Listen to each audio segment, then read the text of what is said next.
A quick like and subscribe really helps our channel grow and allows us to bring you even more amazing content. Thank you for your support. It was the kind of day that drags, one of those afternoons where the sun seems to hang just a little too long in the sky, every tick of the clock echoing through the quiet of my small therapy office, where I usually found solace among my books and wobbly old chairs. After a morning filled with mundane cases, anxiety, a sprinkle of depression, the usual suspects, my final appointment came in the form of a new patient who, unknown to me at the time, would shake the very foundation of my moral compass. When he walked in, I wasn't prepared for the weight of his presence. He was stooped but imposing, a heaviness about him that seemed to suppress the air. He introduced himself as Victor, and I could tell from his accent that he was not from around here. I later learned he was from a war-torn country far removed from my well-insulated suburban existence. At first glance, he appeared like any patient, but there was something in his eyes that spoke of nightmares and shadows. He sat in the chair across from me, those haunted eyes narrowing even further when I caught a glimpse of the scars, physical and otherwise, etched into his skin. "You have to promise not to judge," he said, a quiver in his voice revealing a hint of vulnerability. "I'm not who you think I am." It was an invitation and a warning, as if reality were temporarily suspended, and I found myself leaning forward, curious. As the session unfolded, Victor let slip snippets of his life, recounting tales of violence and chaos that would make a horror movie pale in comparison. He spoke of choices, of battles fought not only against enemies but against his own conscience, and I was struck by the absurdity of it all. I was confiding in a war criminal, a man culpable of atrocities I read about in history books. The ethical dilemma weighed heavily on me. What constitutes a person? Should I extend him the compassion I offered all my patients, or could he be irredeemable? As the weeks dragged on, I grew attached to Victor in ways I never anticipated. Each session grew increasingly intimate, laden with discussions of guilt, human nature, and the cyclical nature of violence. He was both a monster and a man seeking redemption. I began to find beauty in his tragic story, bewildered by how he reflected my own fears back at me. Maybe I wasn't just a therapist healing others but a fragile human being grasping for connection in a world teeming with horror. But one fateful afternoon, everything shifted. As he spoke of his past, of time spent wondering whose lives he had claimed in the name of war, a phone call interrupted our session. I instinctively picked up, only to hear a voice crackling on the other end. "We know who he is. He's a wanted man." My heart stammered. The confrontation of my unspoken fears had arrived at my doorstep. Shame surged through me for even allowing myself to feel sympathy for him. The line between right and wrong blurred starkly in that moment, and I widely opened my eyes, desperately searching for some illumination within Victor's steady gaze. "Do you know what you're doing?" I asked him, an accusatory whisper escaping my lips. To my shock, he smiled softly, an expression of understanding and serene acceptance. "I'm trying to come home," he replied, words heavy with implication. In that moment, I realized I had not just been his therapist but a kindred spirit. We sat in silence, a suffocating tension enveloping us as I battled with my professional duty against an unsettling sense of betrayal by my own empathy. When the session ended, my heart remained heavy, complicated, and confused. I didn't actually care. Who had he been before? The person who sat across from me was alive, vulnerable, and paradoxically engrossing. The lines we often draw based on societal norms began to dissolve like sugar in warm water, leaving me disoriented yet intrigued, just wishing for clarity that never arrived. Weeks passed, and I knew I was facing a crossroads. I had to decide, continue treating him and risk my own conscience, or sever ties altogether, never allowing the flicker of his humanity to shimmer in my mind again. In the end, I chose to continue our sessions, not because I believed he deserved forgiveness, but because, admittedly, I reveled in the complexity of his existence. I was learning about the human condition in its rawest form. The Psychiatric Association's guidelines, the law, my own moral compass, they all paled against the tapestry of human life I was slowly unraveling. I had not abandoned my ethics but instead had discovered a deeper narrative woven into Victor's story, one that transcended mere black and white thinking. I drifted further into this uncharted territory, committing myself to this man's journey toward redemption, even if it meant grappling with my own shadows along the way. For now, we would wade through the murky waters together, pieces of history intertwined, until clarity illuminated the darkness, if it ever would. Months later, I still found myself reflecting on that initial encounter, how I'd crossed paths with a war criminal who, while undeniably flawed, taught me a profound lesson in humanity. In the end, perhaps without the spark of madness that ignited this unlikely connection, healing could not have truly begun. As I continued my therapy practice, I found comfort in knowing that sometimes understanding rises from the ashes of the past, and the courage to face those shadows becomes a beautiful journey all on its own. As the months continued to unfold, I settled back into the rhythm of my therapy practice, letting the echoes of that initial encounter quiet down, but they never fully dissipated. The ember of our shared experience remained, quietly glowing in the recesses of my mind. My days were usually filled with the mundane yet gratifying tasks of helping others navigate their own turmoil, ordinary sessions punctuated by the lilting sounds of laughter or the occasional sob spilling forth beneath my watchful, empathetic gaze. However, I'd be lying if I said I didn't occasionally grapple with the strange weight of what I learned from my time with him, the man who carried remnants of war upon his shoulders, whose very name echoed like thunder in the stillness of moral conversation. We had exchanged stories that clung to the air between us, tough tales mottled with blood, but juxtaposed by his stark vulnerability. There was a surreal paradox in the way he navigated his undying guilt, the burden of lives lost and the iron chains of memory that clanked heavily in the quiet confines of our sessions. I knew, deep down, that some might balk at the very concept of treating such a soul. Disillusioned by my commitment, they would see this as a grave misstep driven by an overzealous idealism that turned a blind eye to the darker shades of morality.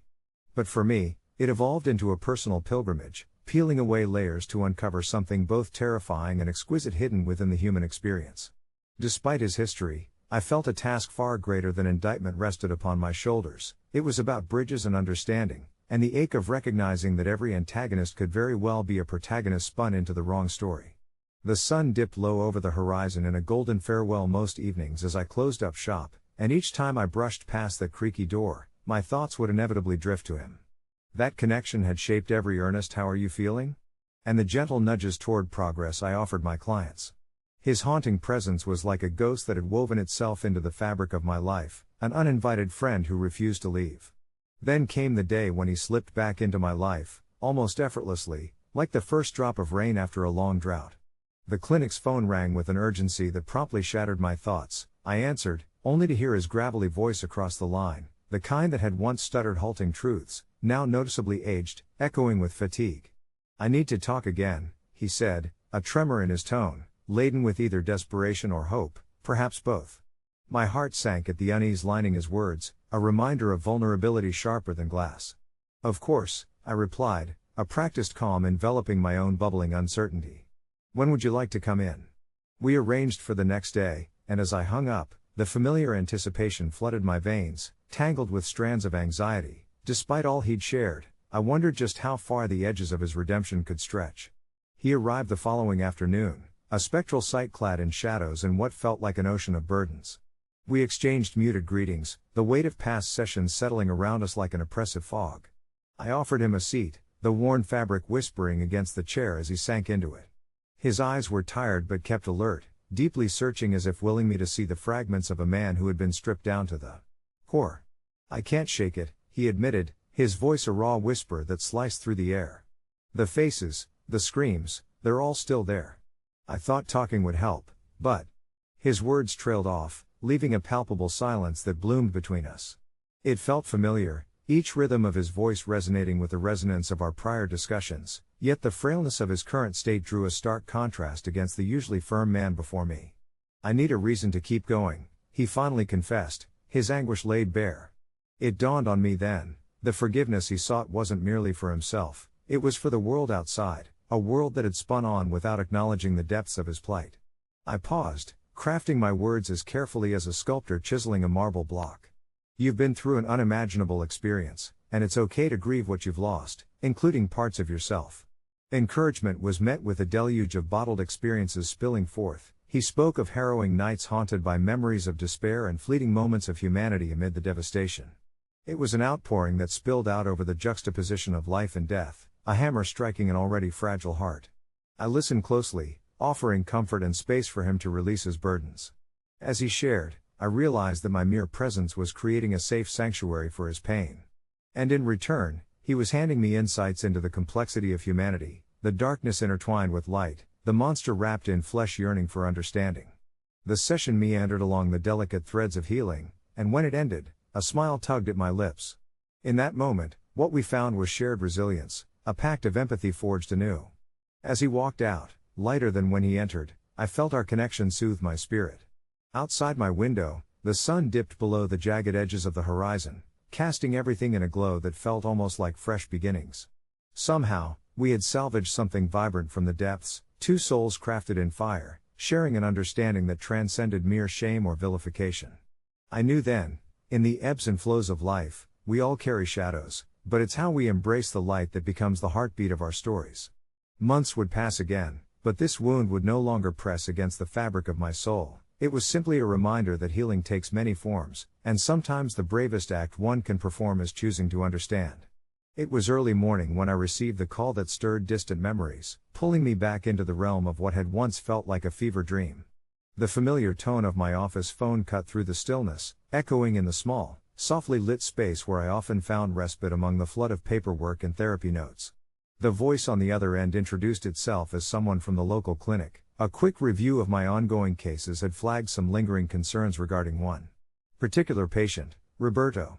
His name alone conjured an inexplicable mix of emotions. The bond we had forged itched at the edges of my consciousness, reminding me of the chaotic intersection of darkness and light that had forever changed how I viewed suffering and redemption. The directive was straightforward: I must assess his mental state again, as his behavior had begun to spiral back into the shadows. Soft murmurs of concern flared as I listened to the details, words like inappropriate outbursts and intense expressiveness wrapping themselves around the narrative of a man who had once been untouchable in my office, an enigma I had been compelled to understand. A part of me, however reluctant, was ready for this renewed confrontation. I held tightly to the memory of those long sessions where we navigated the raw, jagged edges of each other's truths, his tales of war, chillingly layered with nuance, and my responses, steeped in empathy, attempting to thaw the frozen armor he had forged through a lifetime of conflict. I could still picture him leaning forward, almost animated at times, as he recounted snippets from his past, the smell of distant gunfire, the weight of choices that even fate could not preordain. What had once felt like a burden to sift through now shimmered with the fervor of transformation, reshaping how healing could truly take form. I wondered if I could be his guide again, helping him inch back toward the flickering warmth we had discovered together. When I arrived at the small clinic, the air was heavy with the scent of freshly brewed coffee and unshakable tension. The waiting area felt eerily tranquil, the fluorescent lights buzzing softly above as anxious patients clung to the pages of dog-eared self-help books. Roberto sat in the far corner, casting an imperceptible shadow against the walls painted in pastel blues, his hands tight around the frayed edges of his sleeves. Those familiar dark circles encircling his eyes told stories of sleepless nights, of memories refusing to fade. Our eyes met, and within that glance lay everything we had shared, the traumatic echoes of his past and the promise of exploration yet to come.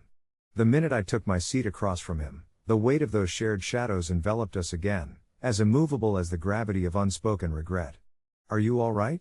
I ventured, noting the slight tremor in his clenched fists.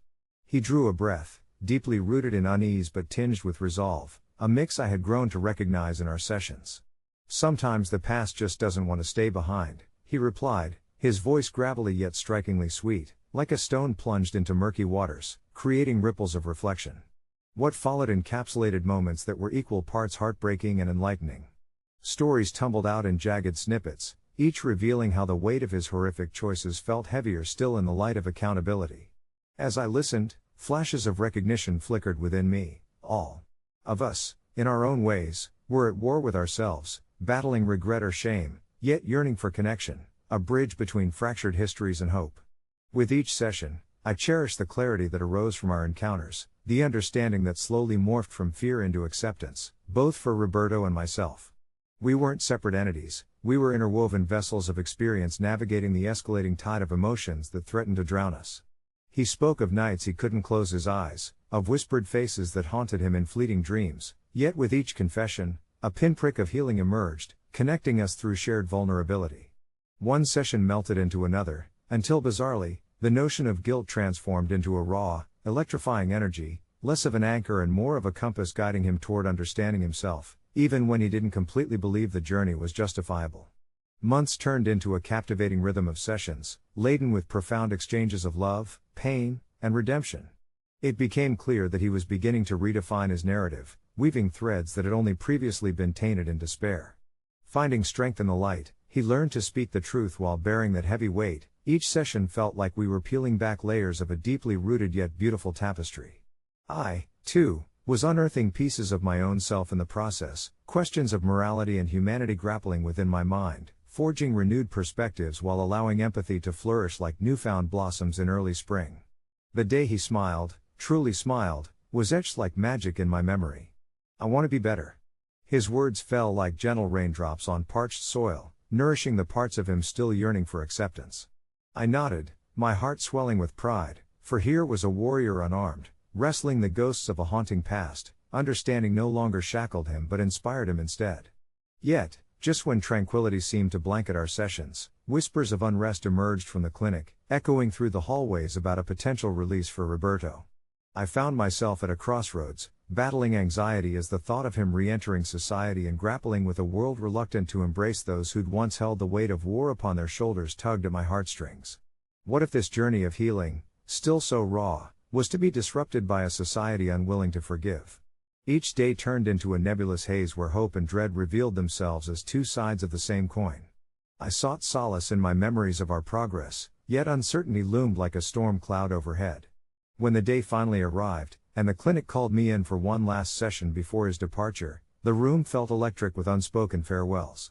Roberto emerged quietly, almost reverently, his eyes reflecting an agonizing blend of gratitude and apprehension.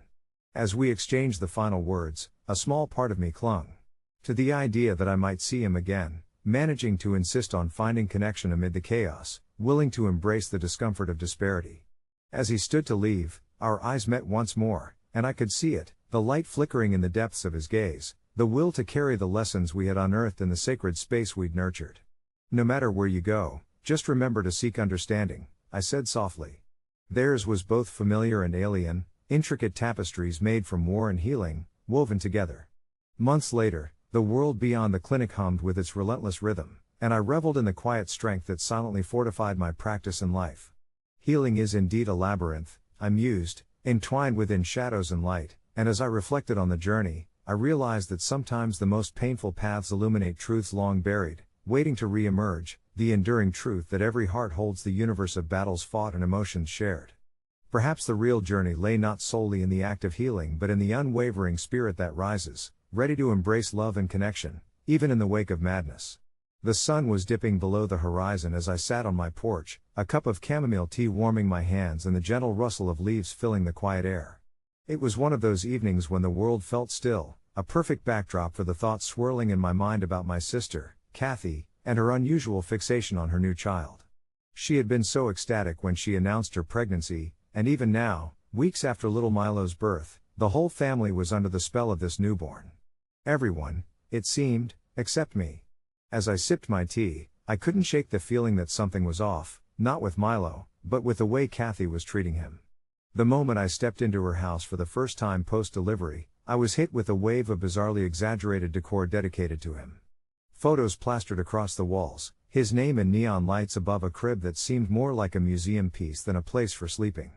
It felt less like celebrating a life and more like a personal art installation from Kathy that demanded to reclaim the attention she had always been dependent on. I could recall something each time I visited, the wild comments rolling off her tongue, like how she believed Milo was destined for greatness, as if he were already writing the next great American novel from his crib. Wincing at such pressure woven into a life that was only just beginning, I wondered if anyone else saw the disconnection behind her infatuation. It all came to a head during this one family gathering. The air was thick with a mix of laughter and baby cooing when it slipped out, an offhand remark from me in a moment of terrible impatience. I had meant it lightly but the words spiraled beyond my control. Kathy, I know you love him, but I don't think a plastic doll counts as a real baby. Her face had drained of color, and the entire room went silent, eyes darting back and forth between us. I could hardly breathe, the shocking realization of what I had said crashing over me like a wave, and suddenly I was the villain in everyone's tale. Kathy's hands trembled as she held Milo close to her, a line of protectiveness flaring to life. I watched her posture close in, her expression blackening like a storm cloud. What do you mean, a doll? He's my baby. She retorted, her voice sharp yet fragile, as if the words were made of glass. I stammered a half-hearted apology, fumbling with my thoughts in the face of her hurt. Part of me felt guilty for not taking her obsession seriously, but another part boiled with frustration. I loved her, and I wanted her to step back from this illusion, this almost delusional state she had created around motherhood, a base trust built on the genuine nurturing that true parenting demanded. Over the next couple of weeks, my life became a tangle of texts from family members asking if I was okay, trying to convince me to apologize profusely, or shaming me for my insensitive comment.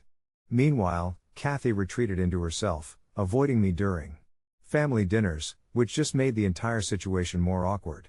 I couldn't help but feel a swell of loneliness, like a haze settling over me. I kept fixing our broken relationship in my mind, pondering how I could ease her back to reality without jeopardizing our bond. Finally, in a moment of clarity amidst the fog of my anxieties, I sat down with a pen and paper. I wrote Kathy a letter, pouring out my heart in the way I couldn't face her directly. I told her I saw the mother in her, the love she poured into her baby, but that I worried she was losing the chance to be present in Milo's life by creating a world that felt unreal. A few days later, she responded. The letter was heartfelt, thick with emotion, but she'd woven in threads of defensiveness, describing how she felt so much pressure as a new mother to get everything right. I understood then that she wasn't just immersed in an illusion for my sake but for herself, a desperate attempt to claim identity in a role that felt immense and overwhelming. We met afterward at the park, the crisp air bringing fresh hope as I walked alongside her, both of us with our insecurities and tenderness laid bare. I promised to support her, to be there through the chaos and sleepless nights, and as we laughed at the ridiculousness of plastic dolls in the middle of our shared parental journey, I felt the aching distance begin to disappear, with the first baby steps toward reconciliation. So, was I the asshole? I asked her gently, needing to know if I had crossed a line too far. She shook her head, her lips curling upwards into a soft smile. No, just a blunt sister who cares too much. In that moment, the weight I had carried began to lift, crafting an opening through which trust and love could flow again. We didn't have all the answers, but we had each other, real and raw, ready to navigate this strange world of parenting together, one imperfect step at a time. A few months later, reflecting on that night, I found that Kathy had truly embraced the chaotic journey of motherhood. She had filled her home with memories instead of just decorations, and I often caught glimpses of her laughing at some mess Milo had made, remembering how quickly life can be both beautiful and exhausting. It was a reminder of the deeper roots of connection, real or metaphorical, the bond that continued to thrive despite the heated moments, rendering the word asshole a distant afterthought on our shared journey of love. As I settled into bed that evening, I took a deep breath, allowing the warmth of family and the nature of recovery to weave into my dreams, knowing that the true beauty of life lies in our imperfections. The next few days passed in a gentle blur, each moment blending into another like a watercolor painting left out in the rain. My thoughts danced between the sweet laughter of my niece and the shadows of that sharp confrontation with my sister. Sipping coffee in my small kitchen, I let my mind wander as I watched the rain streak against the window, imagining the little milestones I expected Milo to reach. And then, as if the universe cottoned to my neglect and acknowledging the unresolved feelings swirling inside me, my phone buzzed, pulling me back to reality. It was a message from Claire, one of those whimsical updates she loved to send, featuring a video of Milo clutching at a stuffed giraffe while gurgling pleasantly. Despite the swirling conflict that had weighed on my heart, I couldn't help but smile at the sight of him, his innocent joy begging for love and attention. As the days rolled on, I found myself reflecting deeply about what had transpired between my sister and me. It wasn't just her intense love for Milo that prompted the conflict, it was my own feelings of disconnection and discomfort. I hadn't held a baby in years. I had no framework to understand my sister's adoration, which often felt overwhelming in its intensity. Is that why I reacted so harshly? I mused, tracing the lines of the wooden table with my fingers. It was a lesson in empathy, one that demanded from me an exploration beyond the tangible, into the depths of reason and emotion. Face to face with my own vulnerabilities, I understood that I had played the role of the contrarian, perhaps attempting to temper her unyielding praise with my rational skepticism, but in doing so, I had dismissed a fundamental part of her motherhood.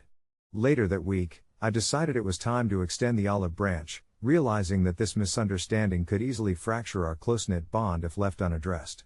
I invited her for a coffee in a cozy cafe perched on the corner of our neighborhood, a spot that held joyful memories of laughter and sisterly connection. As I took a seat at the small round table, my heart fluttered with a mix of remorse and courage. Claire arrived shortly thereafter, her expression betraying a mix of apprehension and curiosity. "Hey," she greeted, her eyes darting before settling on mine. A moment hung heavily between us, as if time itself was hesitating to take the next step. "Hey," I replied, motioning for her to sit. "I wanted to talk, to clear the air." She nodded, her fingers wrapping nervously around her coffee cup. The barista delivered our drinks, breaking the tension momentarily with the scent of fresh espresso and the quiet hum of cups clinking. "I feel like I hurt you when I said that thing about Milo," I began, my voice softer than anticipated as I approached the crux of our dilemma. "I shouldn't have dismissed your love for him. It's real and powerful, and it's something to be celebrated, not questioned." Her brow furrowed in contemplation. "It's just, sometimes, I feel like people don't understand," she finally admitted, her voice dropping to a near whisper. "They think because I have a different experience of motherhood, or maybe because I'm a little overprotective, it makes me less valid. I don't want you to see him like that." The air around us lightened, and I felt the walls we had built slowly begin to crumble. My heart ached for the love we shared, but also for the walls we had built in moments of misunderstanding. "I didn't mean to hurt you, Claire. I've been struggling to connect with that part of your life. I just didn't expect the reaction I had," I confessed, a tremor within the lines of my voice. It was almost cathartic to admit that I had been caught off guard by the power of her maternal instinct, and in that breath of honesty, a subtle understanding bloomed between us. She nodded, her once tense posture softening with each word exchanged. As we continued to talk, honesty ricocheting between our hearts, I felt a sense of relief I hadn't anticipated. Sharing our fears, our insecurities as sisters navigated in different realms of life, allowed us to embrace the authenticity of our experience. The conversation drifted toward lighter topics, both of us eventually finding bits of laughter woven back into our dialogue. And right before we parted, Claire leaned over and took my hands in hers, her laughter rolling like waves echoing the warmth we had built back. "Let's schedule a weekend together at my place? I'd love for you to spend time with Milo. I think he'll really enjoy getting to know his amazing aunt." When I returned home, the weight of conflict lifted significantly. I realized I had so much to learn, yet it was wonderful to resonate with the ongoing journey toward understanding. Through my sister's eyes, through her simplest joys, I could find connections twinkling in the small moments, an invitation to a new life cradled not just in love but also in the vulnerability of letting go of what I thought and embracing the reality of what truly is. Some days are beautiful messes, and I knew I had a part to play in coloring those experiences with her, as sisters and as a family. Over the following weeks, I remained intertwined with Claire and Milo's lives more intimately, engaging in every one of their innocent moments with increasing excitement. Eventually, as I lay down each night, I allowed myself moments to reflect on how beautifully tangled our lives had become. Each layer, each moment of honesty, formed an intricate tapestry of connection woven from love, understanding, and acceptance. In those peaceful reflections, intertwined with laughter and the echo of a new understanding, I found the kind of solace I hadn't known I was searching for. The realization dawned upon me as I drifted to sleep that maybe life's imperfections and challenges could incite the most profound connections, and it was those very bonds I'd built with my sister that reminded me of the remarkable tapestry of life we all share, even, and perhaps especially, when we don't fully understand each other. The morning sun broke through the curtains with a gentle glow, nudging me awake to another day intertwined with the realities of sisterhood and the enigmatic world of parenthood. As I rose from my slumber, the aroma of freshly brewed coffee wafted through the air, beckoning me towards the kitchen where Emma busied herself, cradling Milo with one arm while stirring a pot of oatmeal with the other. The sight was almost cinematic, a perfect blend of chaos and tenderness that defined her new life. I couldn't help but smile, but a familiar twinge of guilt laced my thoughts. The previous day's confrontation hung in the air like an uncomfortable breeze, and I knew we hadn't fully wrapped up our discussion about what it meant to be a mother in her eyes versus mine. Over breakfast, our conversation flowed effortlessly at first, light-hearted remarks exchanged amid spoonfuls of oatmeal and the sporadic gurgle of Milo. But as Emma shared her latest parenting triumphs and trials, I could feel the unsaid words lingering between us, creating an important, yet unspoken, tension. Just as the atmosphere turned fragile, I watched her face transform, suddenly reflecting the worry I had seen only moments before in her laughter. "Do you really believe Milo isn't a real baby?" she asked, her voice hanging between vulnerability and defiance. My heart sank. I had never intended to undermine her journey, but the truth I spoke felt so distant from the love she poured into him. "It's not that he isn't real," I stammered, trying to tread carefully. "It's more about how we perceive these relationships. Your love for him is immeasurable, but I worry about how these expectations affect you." Her brow furrowed, and I could see the storm of emotions brewing just behind her eyes. You think I'm playing house? She hissed, each word a sharp shard. I could feel the ground beneath me shifting, my own heart racing as fear knotted my stomach. It was difficult to see my sister hurt, and the distance between our perspectives only widened in that moment. No, Emma, that's not what I meant at all. My voice softened, the urgency to mend the rift propelling me forward. I want to celebrate your bond. I see how much you love him, but I also want to make sure you don't find yourself lost in this identity. She shook her head, tears brimming in her eyes. How can I be lost when I spent years dreaming of moments like these? How can you think I wouldn't know what's real? There it was, the core of her pain, the feeling of not being understood, not being seen in the half-light of doubt I had cast over her life. I felt a wave of emotion crash over me as I searched for the right words to bridge the chasm. I'm sorry, I whispered, feeling the sincerity of my apology wash over my words. I'm afraid of what happens when the novelty fades and how it might feel to confront the reality of parenting. I just want to make sure you're okay. Her silence spoke volumes, a mixture of resentment, understanding, and perhaps a trace of compassion for my misplaced fear. We remained suspended in that moment until slowly, like the dawn creeping through the night, she exhaled deeply. I appreciate your concern, but I wish you could trust me more. I'm deep in this, and it's beautiful, even if it's messy. Those words etched themselves on my heart, each syllable a reminder of the need for trust amidst uncertainty. With that, the tension began melting away as if the morning sunlight was burning through our darkness. We spent the rest of the day navigating shared moments together, plays with Milo transforming into laughter-filled bursts of joy, the kind only siblings can ignite in each other. As the hours passed, with each silly face made and every coup exchanged, I let go of the need to be right and allowed space for Emma to lead. When evening fell, and the amber dusk settled lazily outside the windows, we curled onto the couch, each cradling Milo, their hearts synchronized in a new rhythm of understanding. I held my breath as she began to sing softly, tapping into that innate bond that tied us together, unearthing things that transcended mere words. I felt a sense of clarity wash over me, reassuring me that the journey we were on was uniquely ours, regardless of how we perceived it. I realized that love exists in its many forms, and in order to embrace that love, we didn't have to understand every facet of it, we simply had to accept it. That night, as I drifted into sleep once more, I felt a deep sense of peace, a profound connection to my sister fortified by our shared vulnerabilities. The beauty of our imperfect lives felt both heavy and light, reminding me that we carry each other as we navigate through the complexities of love and identity. My heart swelled at the thought of the many future moments we would continue to craft together against the backdrop of life's ever-changing tapestry. Although I hadn't found all the answers, I took comfort in knowing that I was never alone on this journey, and perhaps that was what mattered most. The morning sun spilled through the kitchen window, casting a warm glow across the table where I sat, a large glass of steaming coffee cradled between my hands. I wasn't what you'd call an extravagant person. In fact, I prided myself on my simplicity. But coffee, especially freshly brewed, was my guilty pleasure.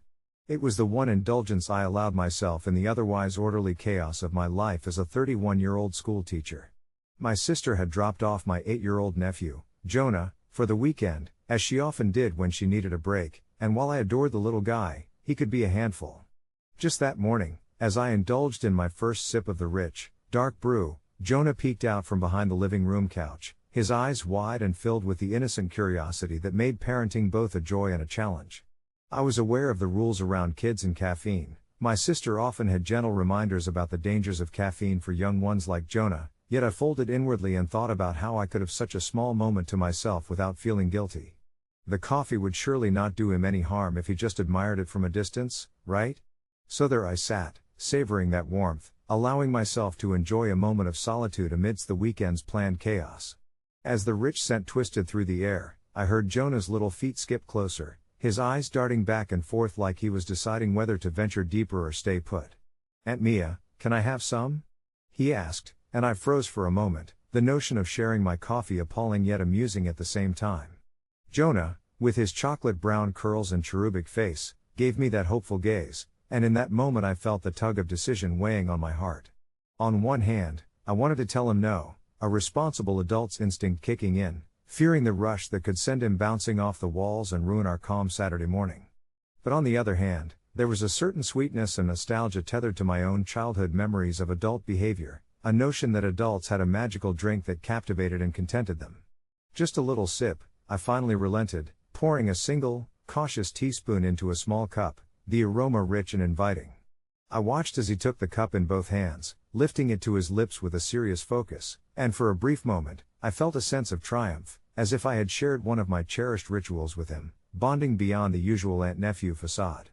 But that triumph was overshadowed by a growing weight of doubt when Jonah made a grimace that could only be described as a mixture of confusion and alarm, his little face scrunching up as he choked on the unexpected bitterness. "Ew.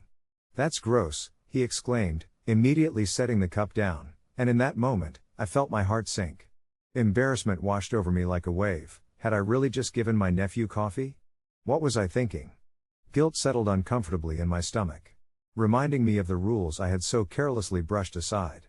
Jonah's response echoed in my mind. The fun I thought we might have shared from the experience felt distant now, clouded by the undeniable responsibility that lay heavy upon me as an adult figure in his life. The thought that I might have clouded our weekend with repercussions played out in my head like an unexpected horror show, and my heartbeat quickened with the fear of needing to explain myself to my sister. Later that day, my worst fear was realized when Jonah casually mentioned our little coffee episode during dinner, and his mother's eyes flickered with a mix of surprise and concern. "Mia," she said, her voice carefully measured, "I thought we talked about this. What were you thinking?" It wasn't an accusatory tone, merely an acknowledgement of the boundaries we navigate to keep our kids safe, but it cut deeper than I expected.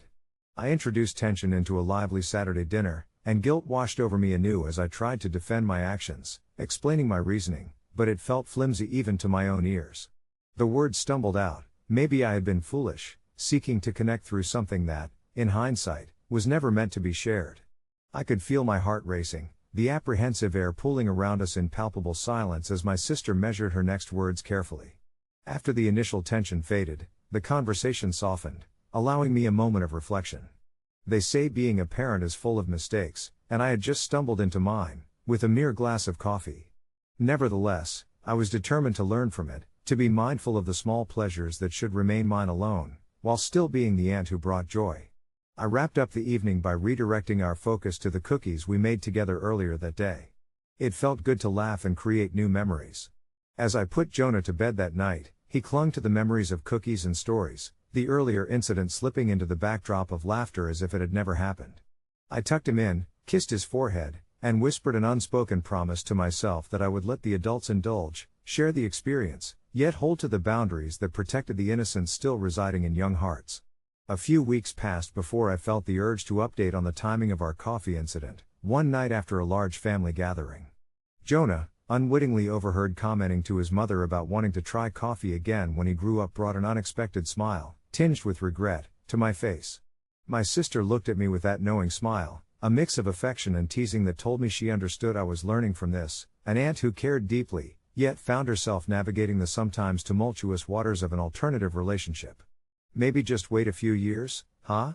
She would chuckle softly, and I could only nod, feeling a warm embrace of acceptance around the gentle, growing bond with my nephew that promised many more adventures to come, coffee aside. As the sun began to set, painting the sky with strokes of orange and purple, I leaned back against the worn-out couch of my sister's living room, enveloped in a comfort that was both nostalgic and suffocating. The laughter of my nephew, Lucas, still echoed in my ears, a melody of youthful innocence and wonder that reminded me of everything I cherished in our relationship. It was the first time I had seriously considered how my choices, even the seemingly trivial ones, might affect him. I thought of our earlier conversation, where his curious eyes had sparked with excitement at the thought of coffee, something I had once so eagerly introduced into my own life, imagining the day I could share it with him. A part of me felt a pang of guilt for sipping my steaming mug so casually, hardly second-guessing those age-old debates surrounding caffeine and childhood. My sister had always been the more conscientious parent, the one who would often reel me in from my more impulsive decisions. In many ways, I admired her for it. Even now, as she washed the dishes in her own rhythmic, calming manner, I could see her glancing back over her shoulder, her smile a testament to our unfinished conversations, as if gauging my mind state. "Want to help me with this?" she called out, gesturing to a pile of colorful plates glinting in the fading light, her voice a soft invitation. I stood, shaking off the remnants of self-reflection, and joined her in the kitchen. As we washed and dried, our chatter turned playful, bouncing between memories of our childhood and plans for the future. The scent of the lingering dinner wafted around us like a warm blanket, the comforting aroma of roasted chicken mingling with ginger and garlic, creating a homey atmosphere that only deepened our familial bond. It was in these moments that I truly felt the depth of my connection to her and to Lucas, with every shared laugh acting as a thread weaving us tighter together. Yet, the earlier discussion about coffee pooled in my thoughts, not dissipating but rather growing denser, revealing uncharted waters in my role as an aunt. Should I really wait for him? Should I not? I realized that it wasn't about the coffee at all, it was about modeling a relationship with choices, understanding, and ultimately, moderation. Would that cup of coffee, once presented to him, symbolize a moment of bonding, or could it come to represent something he may someday even struggle with in his own life? And what if my apparent acceptance of it pushed him to seek out experiences too soon? It was a delicate dance of influence, one that weighed heavily on my heart. By the time we finished cleaning up, the stars began to peek through the darkened sky, twinkling like distant thoughts of dreams yet to come. I turned to Lucas, who had taken up residence in the corner of the living room with a pile of Lego bricks that sparkled in every color imaginable, erupting into a miniature metropolis. His concentration was captivating, his little tongue peeked out in concentrated determination as he clicked two pieces together, forming something only he could see. I crouched beside him, resting my elbows on my knees, torn between wanting to acknowledge our previous conversation and wanting to admire his creations without intruding.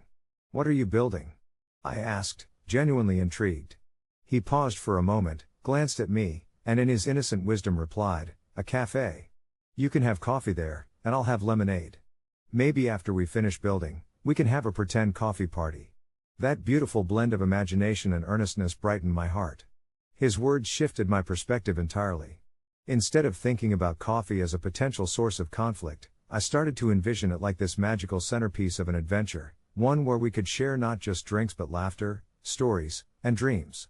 There in that moment, understanding blossomed. Perhaps it wasn't about the right age for coffee but rather about creating safe spaces for experimentation and growth, together. I leaned in closer. "That sounds perfect, buddy. But let's keep the lemonade flowing first, maybe?" We both laughed, and I could feel the weight of uncertainty slipping from my shoulders like a fading shadow. Hours passed in what felt like mere moments, the cafe of imagination taking shape before us. Our pretended coffee party blossomed into a storyline unexpected yet wholly refreshing. In that playful creation, I found myself as not just an aunt but also a partner in adventure, letting go of predetermined answers and embracing openness instead. It was less about right or wrong, AITA labels, and more about connection, heart, and all the memories waiting to be made. As I tucked Lucas into bed later that night, he yawned widely, sleep creeping onto him like a gentle tide. I kissed his forehead and whispered goodnight, my heart swelling with the promise of more moments to come, both real and imagined. The warm embrace of family and joyous curiosity would forever be the backdrop to our memories, and while my inclination towards creating boundaries would always linger, I now saw clearly that love, laughter, and a big glass of playful imagination was more than enough to guide us forward. And as I slipped into my own bed that night, cozy under the covers, I couldn't shake the feeling that perhaps in our imperfect, vibrant tapestry of life, there was no real asshole, only uncontrollable love, transformative moments, and the chance to share in the whimsical journey of growing up together, sip by sip, lesson by lesson. The next morning dawned crisp and bright, the sun streaming through my bedroom window determined to brush off the remnants of last night's contemplative mood. I lay there for a moment, blinking at the sunlight as it nudged me awake, and replayed the previous day's events in my mind. My thoughts flickered back to my nephew, a small whirlwind of laughter, mischief, and boundless energy that he was, and the peculiar mix of apologies and conversations that flowed between my sister and me. It was as if a gentle wave had washed over our relationship, yet another layer added to an already profound bond that had been built over years of shared stories, both poignant and silly. As I pulled on my favorite oversized sweater and ventured into the kitchen, the rich aroma of brewing coffee wafted through the air, a familiar embrace that welcomed me to the morning. I paused, contemplating how a simple morning ritual could transform into something deeper. The bubbling of the coffee machine harmonized with the soft chirping of birds just outside my window, working together to set the stage for a new day of connection. Just then, the kitchen door swung open, and in came my nephew, his hair tousled with sleep and eyes wide with excitement. "Auntie," he shouted, a huge grin stretching across his face, and I felt my heart swell. Here he was, full of potential, and I wanted nothing more than for him to know the warmth of genuine connection, even if it came with a side of caffeinated misunderstandings. We concocted a plan, a departure from our usual weekend routine. Today would be a day of adventure, designed around the imaginative whims of a 5-year-old. We decided to transform our small backyard into a coffee shop, complete with a makeshift menu scrawled on a piece of cardboard and a tea set I unearthed from the cupboard, which would serve our coffee, hot chocolate topped with whipped cream, of course. Tossing on our shoes and bursting outside, my nephew and I giggled as we pretended to grind coffee beans with theatrics, his little hands mimicking the motion dramatically as if he were an acclaimed barista. As the morning ebbed away, we turned our little shop into a flurry of activity, inviting my sister to join in on our fun. She chuckled along with us as we filled cups with chocolate, adorned with colorful sprinkles and chaotically topped with whipped cream. Each sip was a burst of joy, a testimony to the little moments that mattered so much. We served imaginary customers, took requests, and my nephew delighted in pretending to be the chief server, wearing a makeshift apron that hung like a shroud around his narrow shoulders. But amidst the laughter, I couldn't shake the thought of how easily miscommunication could stir waves of unease and overreaction, a whisper of anxiety tugging at the corners of my contentment. I watched him, absorbed in the make-believe world we created, and I realized that every moment we spent together was a lesson in understanding, his innocence reminding me of the joy and simplicity, yet also teaching me about nuances, about flaws and acceptance. If we could turn something as trivial as a glass of coffee into a heartfelt conversation about boundaries and love, then surely, we could navigate the complexities of our relationship with grace. As the sun dipped lower in the sky, casting a golden hue over our backyard makeshift cafe, I felt a wave of conclusion wash over me. Our day had unfolded organically, each moment rich with laughter and genuine connection, reinforcing the idea that there are no real assholes in this journey, just individuals growing, learning, and sometimes misstepping. I looked at my sister, who caught my eye from where she sat, a knowing smile on her lips. We shared a silent agreement: we were navigating this beautifully complicated realm of family, side by side. That evening, as the stars began to twinkle overhead, I tucked my nephew in, sharing stories from my own childhood, the ones that inspired the creation of our backyard cafe. He listened intently, his eyelids drooping as a peaceful smile graced his lips. As I kissed him goodnight, a rush of hope filled my chest. This was only the beginning. We would continue to create, to explore, and to understand one another, sip by sip, lesson by lesson, growing together in the radiant tapestry of life. And who knew? Perhaps I'd bring a larger, warmer kind of coffee into our cafe the next time, but for now, this evening was perfect just as it was. It was one of those gray mornings when the world felt like a barely awake dream, and I had just settled into my favorite corner of the couch, coffee cradled in hand, when my phone buzzed with a message that shifted my entire day into a realm of unplanned chaos. My sister, Emily, was in a bind again. My heart sank a little because knowing her, this would not be a small request. She had 2 kids under the age of 5, an energetic whirlwind and a determined toddler, and I loved them both fiercely, though I often felt the weight of responsibility to support her. "Hey, can you watch the kids for a few hours? I've got a last-minute appointment," the text read, and in my mind, I could already picture the screen light illuminating her frazzled expression. I took a sip of my coffee, the warmth spreading through me, and started weighing my options. I wanted to help Emily, I really did. But I had plans, simple ones, just a day to myself to recharge, something I desperately needed after weeks of emotional labor from work. I sat there, contemplating everything: the guilt of saying no, the responsibility that would flicker into my reality should I agree, and the nagging realization that I hadn't met her needs on countless other occasions. Every time she counted on me, it felt a little more like a betrayal of my own needs if I couldn't deliver, just one more notch in the ever-growing tally of my unreliability. With a heavy sigh, I typed back, "I'm so sorry. I really can't today." The regret washed over me almost instantly, as if the warmth of my coffee had become cold. Minutes later, my phone buzzed again, and I braced myself for the emotional cascade that often followed our brief conversations. "You never can you?" Her response was immediate and cut like glass. I could almost hear the hurt in her voice through the screen. A flood of guilt crashed over me. "That's not fair. I'm trying to take care of myself, too," I replied, my fingers hurried but relating each word slowly, as if negotiating my way through a minefield of familial expectation and personal boundaries. We exchanged a few more texts, each tugging at the strings of obligation and disappointment, until the conversation crumbled into silence. I put my phone aside, but it sat there like a weight on my chest, the consequences of my decision ricocheting in my mind. I knew Emily was overwhelmed, that she felt isolated in her parenting journey, but I also felt a flicker of resentment growing. It wasn't just about her, this was about me, reclaiming my space. As the day rolled on, clouds drifted across the sky outside, matching my indecisiveness. I still felt tinged with guilt, yet a little relief flickered with it, and I tried to settle in, allowing myself to embrace the calm, yet I couldn't shake the familiar thought, am I the asshole here? In the days that followed, Emily stopped texting me as much. I caught glimpses of her life through social media, great family outings I was absent from, playground playdates, motherly milestones. It gnawed at me. Had I really chosen my own comfort over supporting her through her storms?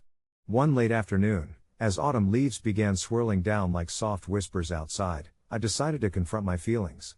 I invited Emily over. When she arrived, I opened the door to a face that mirrored a combination of exhaustion and irritation. The tension hung thick between us like a stubborn spider web. Instead of tiptoeing around our recent distance, I invited her to sit down, poured us some fresh coffee, and admitted how I felt, my fears about not being enough, my struggles with selfishness, and the fatigue that sometimes consumed my every thought. To my surprise, she revealed her own struggles, how isolating parenting could be, how she sometimes felt like she was flailing, and how, in those moments of needing help, she often turned to me simply because I was family. This raw honesty broke the tension in the room, revealing a more profound connection between us than I had first believed. By the end of that conversation, we weren't just siblings discussing obligations, we were two people trying to navigate the murky waters of adulthood while balancing the people we loved with the need to care for ourselves. Almost instinctively, we agreed to do better, to lean on each other without judgment, and reshape the lines of expectation into something a bit more fluid. The journey to reforge our relationship wasn't a single moment but rather a series of conversations gently steering us back to empathy and understanding. Weeks passed, and although not every moment was perfect, gradually we learned how to share the load better. Sometimes she would find a babysitter, and I'd take the kids for some weekend fun, and at other times, I took a step back when I needed, trusting that Emily could lean on other friends or resources as well. In reflection, I found that prioritizing my own space did not make me an antagonist in Emily's story, but rather a supportive character learning how to also embrace vulnerability. Recently, she sent me a text that read, "Thanks for being so you," which filled me with a warmth I hadn't expected. Not an update of resentment, but one of acknowledgement and love. There are still days where that same guilt creeps back in, where I wonder if there's a balance I haven't struck, but I've found peace in knowing we're both trying, and perhaps that's enough in our labyrinth of life.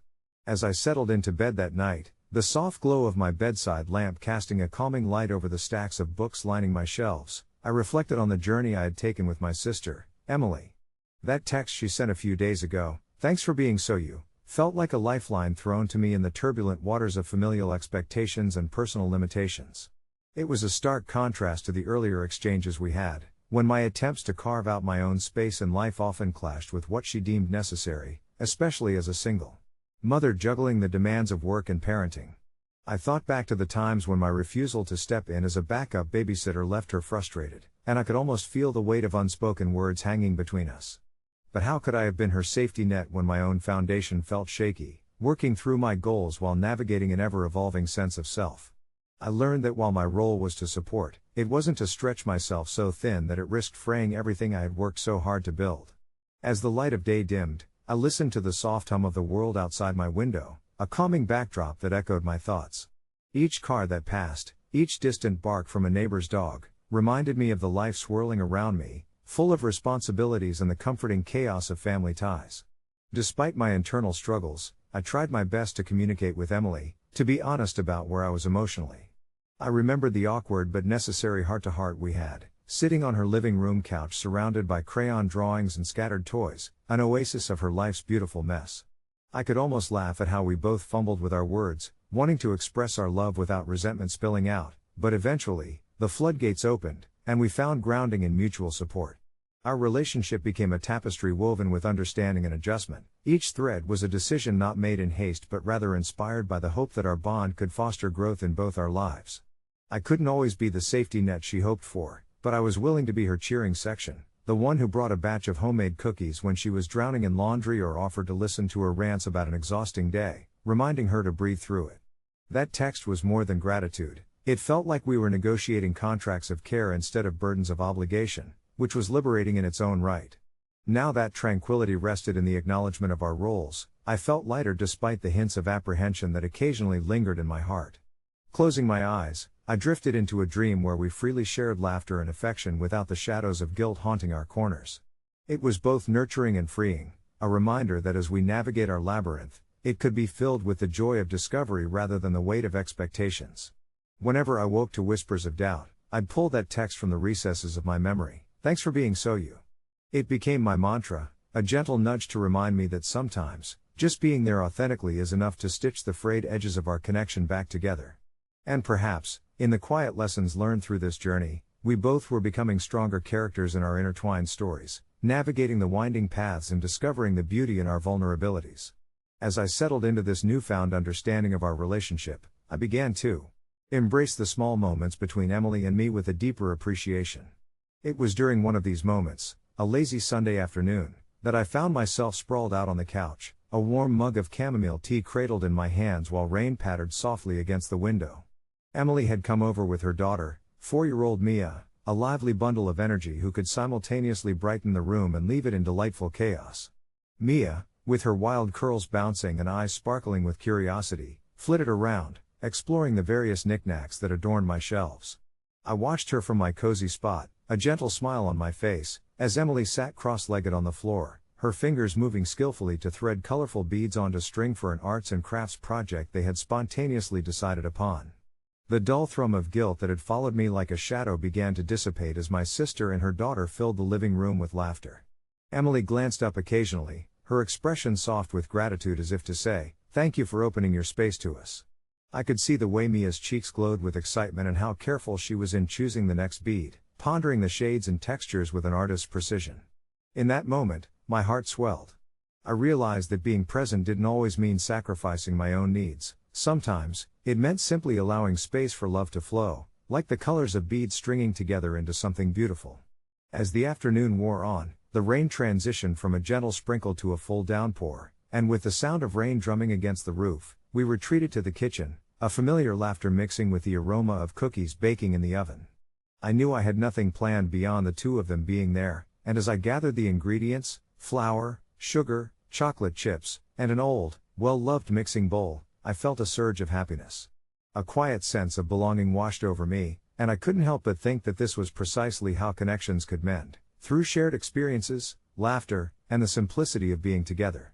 Later, as we sat around the table, cookies cooling on a rack, I felt a sudden need to express my vulnerability to Emily. I took a breath, my hands enveloping the warm mug once more, and spoke about that lingering guilt, the part of me that worried I'd never be reliable enough.